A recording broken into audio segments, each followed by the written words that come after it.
UP BJP अध्यक्ष के लिए पंकज चौधरी ने नामांकन किया है। यूपी बीजेपी अध्यक्ष पद के लिए सिर्फ एक नामांकन। प्रस्तावक के तौर पर सीएम योगी आदित्यनाथ मौजूद रहे। तो आपको बता दें कि सिर्फ पंकज चौधरी ने नामांकन भरा। हालांकि पहले से ही पंकज चौधरी का नाम सबसे ज्यादा सामने आ रहा था और ये तस्वीरें भी आपको दिखा रहे हैं। प्रस्तावक के तौर पर सीएम योगी आदित्यनाथ भी मौजूद थे। तो यूपी बीजेपी को अब नया अध्यक्ष मिल जाएंगे। पंकज चौधरी ने पर्चा भरा है। अशोक तिवारी हमारे साथ जुड़ चुके हैं। अशोक, पंकज चौधरी ने भरा पर्चा और अब बीजेपी को बात की जाए तो यूपी बीजेपी को एक नया अध्यक्ष मिल जाएगा। और जानना चाहेंगे इसके पीछे एक, क्योंकि चुनाव भी आने, एक समीकरण को जरूर साधा गया, ओबीसी चेहरे को यहां पर आगे किया गया है। जी अशोक।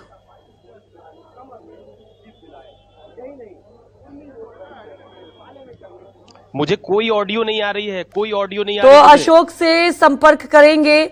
बड़ी खबर आपको बता दें, सीएम योगी आदित्यनाथ प्रस्तावक के तौर पर मौजूद रहे। ये तस्वीरें भी आपको दिखा रहे हैं और ये तस्वीर उस वक्त की है जब नामांकन भरा। यूपी बीजेपी अध्यक्ष के लिए सिर्फ पंकज चौधरी ने पर्चा भरा। जी हां, सिर्फ पंकज चौधरी ने ही पर्चा भरा है और अब यूपी में बीजेपी के अध्यक्ष के तौर पर पंकज चौधरी का नाम सामने आ रहा है। और ये देख सकते हैं प्रस्तावक के तौर पर योगी आदित्यनाथ भी मौजूद थे। साथ ही आपको बता दें कि बीजेपी के तमाम वरिष्ठ नेता मौजूद थे, क्योंकि बीजेपी की बात की जाए तो हर पहलू को लेकर यहां पर समीकरण साधने की पूरी कोशिश की गई। यूपी बीजेपी अध्यक्ष के लिए पंकज चौधरी ने पर्चा भरा। पंकज चौधरी की बात की जाए, संगठन में एक लंबे समय से उनका तजुर्बा भी रहा है और इन्हीं सब को देखते हुए आपको बता दें कि पंकज चौधरी को एक बड़ी जिम्मेदारी मिलेगी। पंकज चौधरी कौन है आपको बता दें, ओबीसी वर्ग कुर्मी समुदाय से आते हैं और यही समीकरण साधने की कोशिश की गई। अशोक तिवारी हमारे साथ जुड़ चुके हैं। अशोक, हम चर्चा कर ही रहे थे कि पंकज चौधरी का नाम सबसे आगे और इस पर मुहर भी लग गई और ये देखिए पूरे समीकरण को साधने की बीजेपी ने यहां पर कोशिश की, क्योंकि अब चुनाव भी होने हैं अगले साल। तो ये कहा जाएगा कि एक ओबीसी के तौर पर चेहरे को यहां पर सामने लाया गया। और दूसरी बात, पंकज चौधरी की बात करें, संगठन में एक मजबूत चेहरे के तौर पर रहे।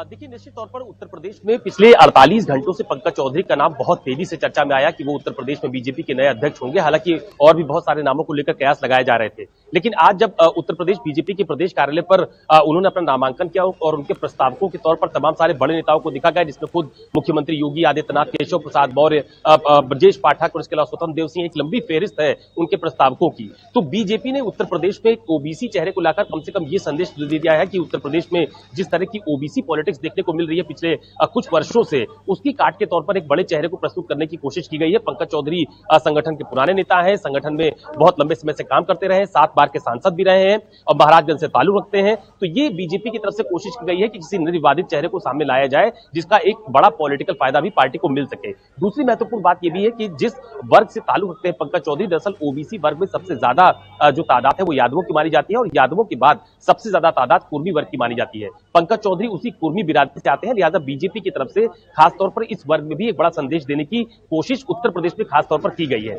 अब आप देखिए कि उत्तर प्रदेश में मुख्यमंत्री गोरखपुर से आते हैं, यूपी का जो प्रदेश अध्यक्ष है वो महाराजगंज से आता है, देश का जो प्रधानमंत्री है वो बनारस से आते हैं। ऐसे यानी पूर्वांचल में एक बड़ा सियासी समीकरण और बड़ी सियासी लकीर खींचने की कोशिश बीजेपी की तरफ से की गई है और ये माना जा रहा है कि इस तरह का एक बड़ा संतुलन बना के उत्तर प्रदेश ने साल 2027 के चुनाव की पटकथा लिखनी शुरू कर दी है। यूपी में साल 2024 के लोकसभा चुनाव में यह माना जा रहा था कि ऐसी बहुत सारी लोकसभा की सीटें थी जहां पर बीजेपी को कुर्मी मतदाताओं का साथ नहीं मिला, जिसकी वजह से वो सीटें हार भी गए, जिसमें लखीमपुर की सीट मानी जाती है। ऐसे बहुत सारे ऐसे इलाके जहां पर कुर्मी मतदाताओं की संख्या बहुत ज्यादा है। तो अब बीजेपी की तरफ से एक बड़ा सियासी समीकरण बनाकर यह मैसेज देने की कोशिश की गई है कि वो सभी वर्गों को साधेगी और उसके बाद उसका जो पूरा उपयोग होगा वो साल 2027 के विधानसभा चुनाव में देखने को मिलेगा। तो मुझे ऐसा लगता है कि फिलहाल जो एक बहुत बड़ी डिबेट का विषय बना हुआ था कि यूपी में बीजेपी का अध्यक्ष कौन होगा, क्या मौजूदा अध्यक्ष रिपीट होंगे या किस वर्ग के चेहरे को लाया जाएगा, तो उस पर फिलहाल विराम लग गया है और अब पंकज चौधरी उत्तर प्रदेश के निर्विरोध निर्वाचित